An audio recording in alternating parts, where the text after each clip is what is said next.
Tell me, dear friend, have you ever noticed how certain people seem to drain the light right out of you?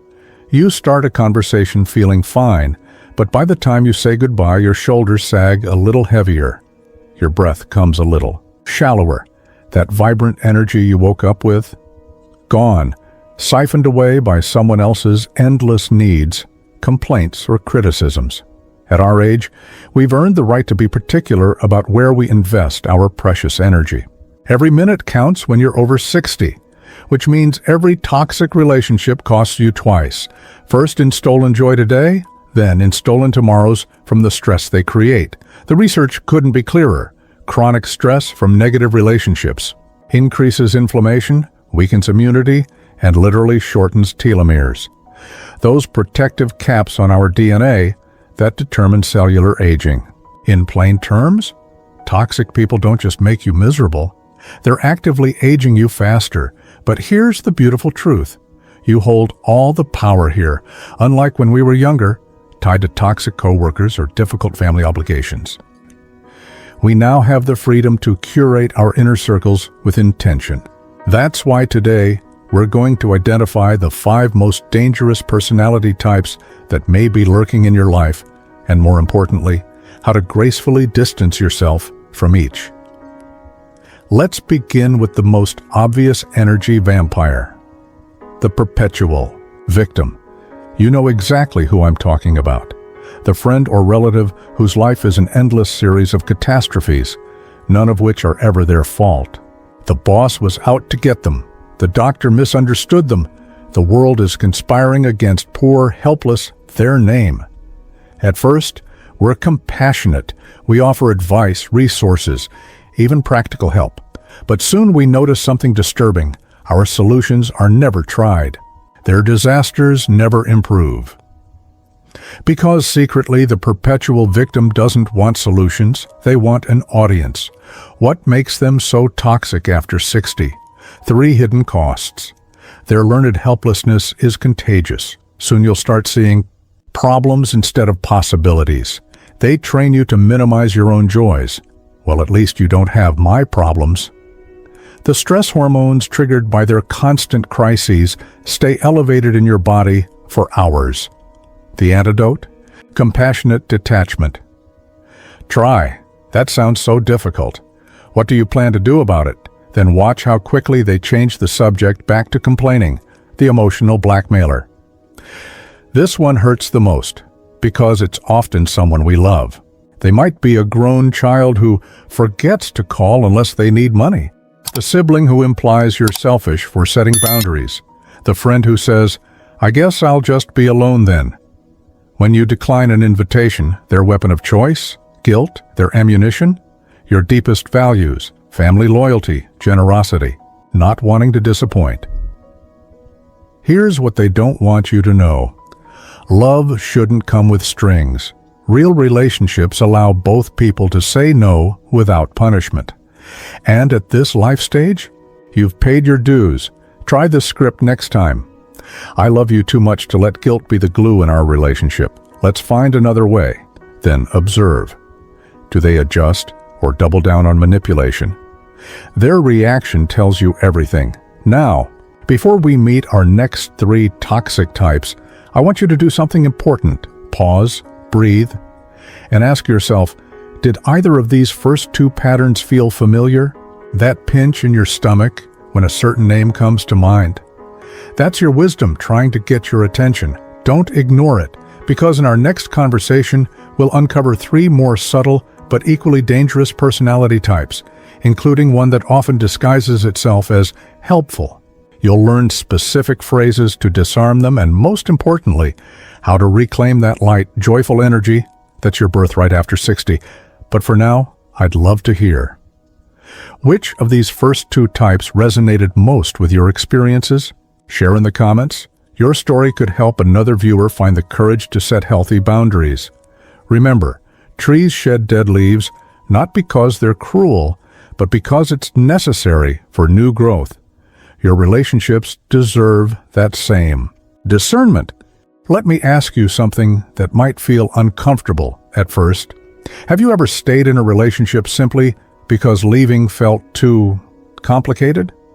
Maybe it's the friend who's been in your life for decades, even though the friendship stopped, bringing joy years ago, or the family member you tolerate because that's just how they are. Here's what I've learned after 7 decades on this earth. Complicated is just another word for costly. And what these relationships cost us after 60 isn't just time. It's the quality of our remaining years. We'll expose 3 more toxic types who might be masquerading in your life as harmless, even helpful. Let's pull back the curtain. The nostalgia dealer. This one's particularly sneaky because they come wrapped in the warm blanket of shared history. Every conversation begins with, "Remember when?" Soon, you're reliving old grievances, past betrayals, wounds that should have scabbed over years ago. What makes them so dangerous? They keep you emotionally stuck in the past when your spirit wants to grow. Their version of history often casts you as the villain or victim.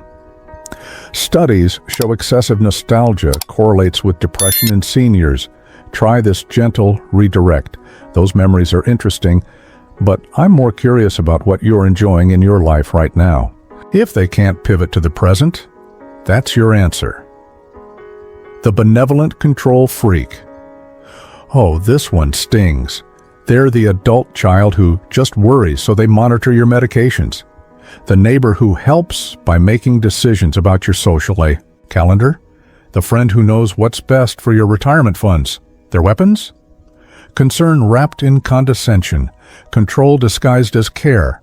And the heartbreaking part? We often let them because we confuse their interference with being loved. The antidote comes in 3 doses. I appreciate your concern, but I've got this handled. Let me think about that and get back to you. Then don't. The most powerful phrase in the English language, no thank you. The emotional mosquito. Unlike the obvious energy vampires, these people don't drain you all at once. It's death by 1,000 tiny pricks. The backhanded compliment, you look great for your age. The subtle dig, most people your age struggle with technology. The constant just joking put-downs. Why do we tolerate them? Because each offense seems too small to confront. But like actual mosquitoes, it's the cumulative effect that makes you sick. New research shows microstressors may be more harmful than major crises because they keep our nervous systems perpetually agitated. Try this. Keep a tally in your calendar. 1 mark each time they leave you feeling diminished. When you see the pattern in ink, the truth becomes undeniable. Now I can practically hear some of you thinking, but what if it's family? What if I'm alone if I set these boundaries? Here's what my 71 years have taught me. Loneliness isn't about the number of people around you. It's about how seen and valued you feel in their presence. A quiet afternoon with one true friend nourishes more than a dozen obligatory relationships that leave you exhausted. In our final conversation, we'll tackle the hardest question: how to actually distance yourself with grace and guilt-free confidence. You'll get my exact step-by-step method that's helped hundreds of seniors like you prune unhealthy relationships while cultivating surprising new joys. But today, I want you to practice something radical. After this video ends, sit quietly and notice, without judgment, where in your body you feel tension when certain names come to mind. Your body always knows before your mind admits it. Share in the comments which of today's 3 types was your aha moment. Your courage gives others permission to honor their own wisdom. And if this resonated, pay it forward. Share this with one friend who needs to hear it. Remember, the second half of life isn't about accumulating more. It's about curating better. Every relationship should earn its place in your precious remaining years. My dear friend, we've come to the moment of truth together. You've identified the energy drainers in your life, perhaps with some painful clarity. Now comes the hardest but most liberating part, learning how to lovingly release these relationships without guilt, drama, or regret. This isn't about burning bridges or harsh confrontations. At our age, we understand that every relationship, even the difficult ones, has been part of our story. But as the brilliant poet Mary Oliver wrote, "Tell me, what is it you plan to do with your one wild and precious life?" The answer, I believe, is to spend it with people who make your soul feel nourished, not depleted. The art of the graceful exit. Let me share a secret I learned from my own experience. Distance doesn't have to be dramatic. Nature shows us the way. Trees don't angrily push away dead leaves. They simply stop supplying nutrients until the leaf releases naturally. Start with these steps. The slow fade for acquaintances. Gradually increase response times. Be pleasantly vague when making plans. "I'll check my calendar and let you know" becomes your gentle mantra. The compassionate boundary for closer relationships. "I've realized I need to focus more on my health, peace, family right now" is both true and non-negotiable. The honest conversation when appropriate. For those who've earned your honesty, our relationship sometimes leaves me feeling drained rather than uplifted. I care about you, but I need to protect my energy at this stage of life. Remember, their reaction isn't your responsibility. Some will surprise you by respecting your boundaries. Others will confirm exactly why you needed space.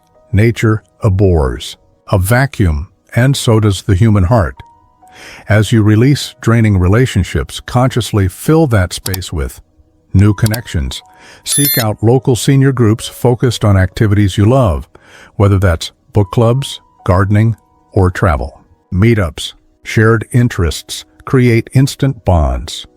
Reconnecting with yourself, that hobby you abandoned, the creative spark you set aside, now's the time. Creativity is proven to boost longevity and cognitive function. Intergenerational magic, volunteer with children or young adults. Their energy is contagious, and research shows seniors who mentor experience significant health benefits. Every month, ask yourself these 3 questions about each significant relationship. Do I feel more energized or drained after we interact? Is this relationship based on who we are now, or just who we were decades ago? If I met this person today, would I choose to bring them into my life? Keep a simple journal of your answers. Patterns will emerge with startling clarity. The unexpected gift of letting go. Here's the beautiful truth no one tells you. When you stop pouring energy into draining relationships, you'll discover reserves of vitality you forgot you had. Many of my clients report better sleep within weeks, fewer aches and pains, renewed interest in life, unexpected new friendships. Your energy is finite and precious. Guard it like the sacred gift it is. As we close our time together, I want to leave you with this. You are not being selfish by choosing peace. You're being wise. The world will try to tell you that after 60, you should be grateful for whatever company comes your way. I call that nonsense. You've earned the right to relationships that make you laugh until your sides hurt, inspire you to grow, comfort you without draining you. Celebrate who you are now, not just who you were. So start today. Pick one relationship that's been weighing on you, and take one small step toward creating healthy distance. Then notice how your spirit feels lighter. I'd love to hear in the comments which relationship you're choosing to reevaluate, or what positive changes you've noticed already. Your story could give someone else the courage they need. Until next time, remember this: the second half of life isn't about losing your spark, it's about finally having the wisdom to protect it. Go shine your light where it's appreciated, my friend.